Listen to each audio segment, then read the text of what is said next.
Good afternoon, everyone. I'm going to continue the tutorial on the all-in-one approach to succeeding at the piano. We're in the preparatory book A, and I might have said before that this particular all-in-one approach is for, let's say, a 5, 6, 7, 8-year-old, maybe somebody who's a transfer student who doesn't need that much reinforcement, but they do need a guide of a piano method to help them along. The all-in-one approach has everything in it. The rhythm, the reading, the technique, the theory, the musicianship, the time to compose activities, as well as ear training activities, all in one book.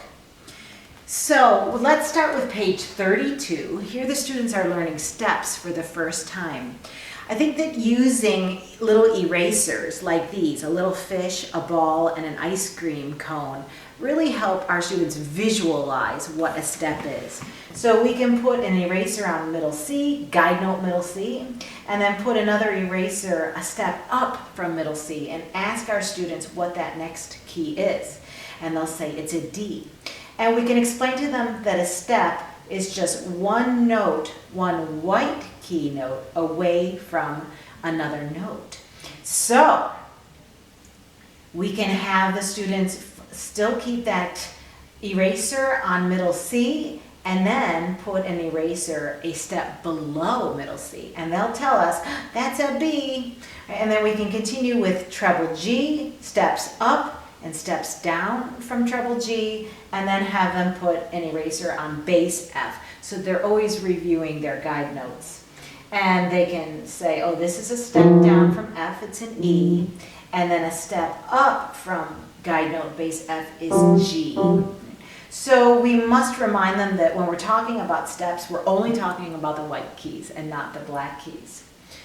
So a step is also called a second. So we can interchangeably call those intervals either a second or a step. And we want to also make sure that the student understands that an interval is the distance between any two keys. I should say any two white keys in the beginning.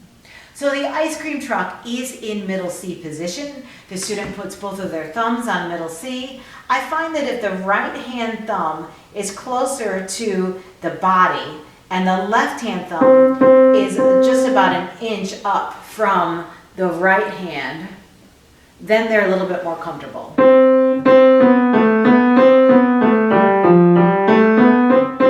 So when the students are playing that, obviously they're not going to be able to play it that quickly or be able to play it that smoothly. So they have to think about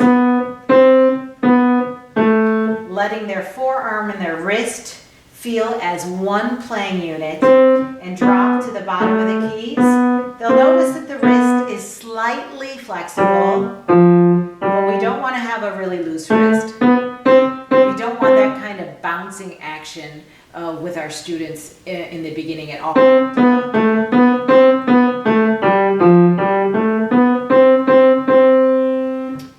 Have them check their natural C shape between fingers 1 and 2. The musicality girl at the bottom of the page asks, is this piece cheerful or is it sad? We want our students to connect with the emotion of every piece. And of course our students will say, it's cheerful, right? And did you hear the steps? Oh, yes, I did. On the next page of the all-in-one, this is a theory page. So the students are writing in the correct answers. And the musicality girl at the bottom of this page asks, your teacher will play steps going up and going down. Can you hear the steps and whether they're going up or down? So you can have your students close their eyes. Oh, I think that's a step going up. Yes, now I'm going to play 3 steps in a row. Those are going down. Turning to page 34, here is Unit 6. Students learn the grand staff for the first time. They learn about the 5 lines and the 4 spaces. They learn that the right hand plays in the treble staff and the bass staff has the notes in it for the left hand. We have students write in the middle C for both staffs, And then we have the students practice writing in whether they see a space note or a line note and which line or space it's on. Lovely Mozart is just getting our students accustomed to having the classical composers throughout the piano method. They are like their little guides throughout this wonderful learning of piano. The next page is the middle C high step. And many of my students say, this piece is so easy, it only uses one note. And I said, yeah, it's only middle C. But some students do get confused about whether the right hand or the left hand is playing, right? So we have to be a little bit less audacious and watch the tempo that we set for our students so that they can really think about whether it's the right hand or the left hand that's playing.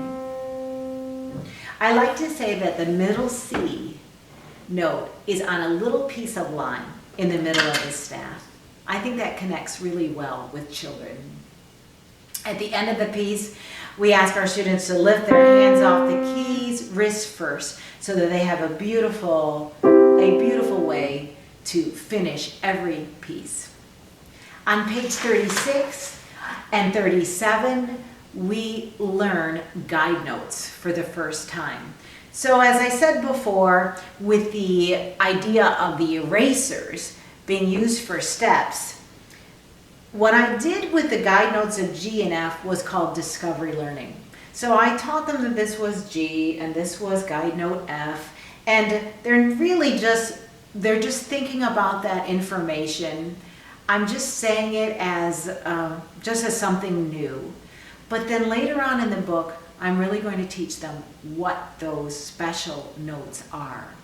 So these three guide notes, treble G, bass F, and middle C, are the most important notes right now for our students to learn. So the student has to realize that this beautiful treble clef here certainly marks where the G line is, and we've also put that G line in red. In the bass clef over on page 37, there are 3 dots that show the student where the F line is. Also, again, I've put those lines in red so that the student can see where is my F line. They also see in this musical diagram that 3 keys are skipped between middle C and treble G.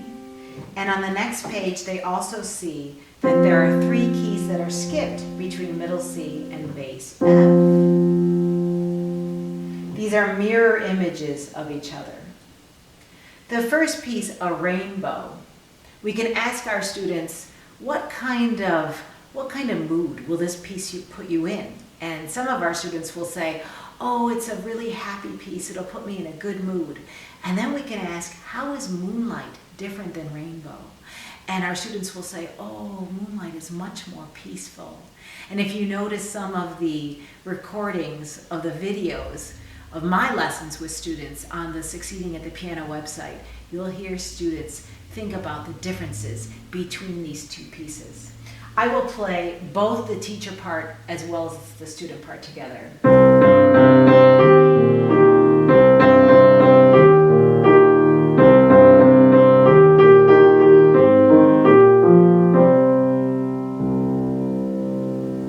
And moonlight a little bit slower.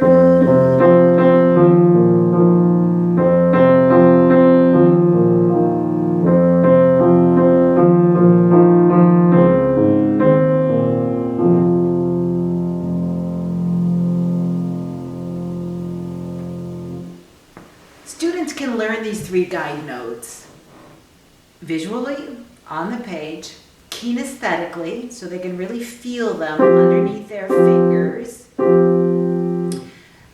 orally, so we can have students listen to these notes and say, can you tell which one's the C compared to which one is the guide note G? Oh, this is middle C, and this is the guide note F.